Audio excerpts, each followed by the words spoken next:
Gas সংকটে শিল্প কারখানা, বাসাবাড়ির রান্নার চুলা যখন বিপাকে, সে সময় নতুন সম্ভাবনা শ্রীকাইল গ্যাস ক্ষেত্রের ৫ নম্বর কূপ। পরীক্ষামূলক উত্তোলনের মধ্য দিয়ে প্রতিদিন জাতীয় গ্রিডে যুক্ত হচ্ছে প্রায় ৮ মিলিয়ন ঘনফুট গ্যাস।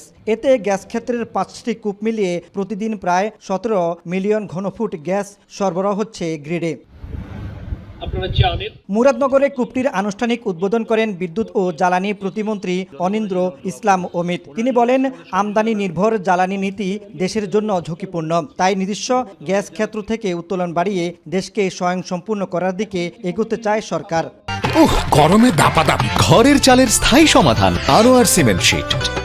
মধ্যপ্রাচ্যের সংকট বলেন, প্রতিটা ক্ষেত্রে তো আমরা ক্ষতিগ্রস্ত হচ্ছি, আমরা ঝুঁকির মুখে পড়ছি। আমরা যদি স্বাবলম্বী হতাম তাহলে তো এই ঝুঁকিগুলো আমরা অনেক সহজে এটা অ্যাড্রেস করতে পারতাম। আজকে সে কারণে আমাদের এই ঝুঁকিটা বেড়ে গেছে। আমরা এই কারণে মনে করি যে এখানে স্বয়ংসম্পূর্ণ হওয়া এবং স্বাবলম্বী হওয়া জরুরি। প্রতিমন্ত্রী আরও বলেন, অতীতে রাষ্ট্রীয় সংস্থা বাপেক্সকে যথাযথভাবে কাজে লাগানো হয়নি। বর্তমান সরকার বাপেক্সের সক্ষমতা বাড়িয়ে নিজস্ব গ্যাস অনুসন্ধান ও উত্তোলনে গুরুত্ব দিচ্ছে। আমরা বাপেক্সের সক্ষমতা বাড়াতে চাই, তাদেরকে স্বাধীনভাবে কাজ করতে দিতে চাই, এবং যাতে করে আমরা জ্বালানি যে খাতটি আমদানি নির্ভর করে দিয়ে গেছিল বিগত ফ্যাসিস্ট আমলে, আমরা সেক্ষেত্রে যেন আমরা স্বাবলম্বী হতে পারি সে ব্যাপারেই আমরা উদ্যোগ গ্রহণ করছি এবং করব।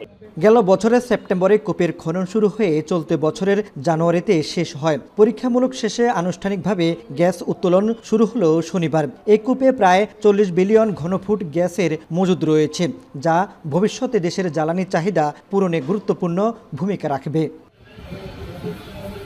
মাসুদ আলম, এখন, কুমিল্লা।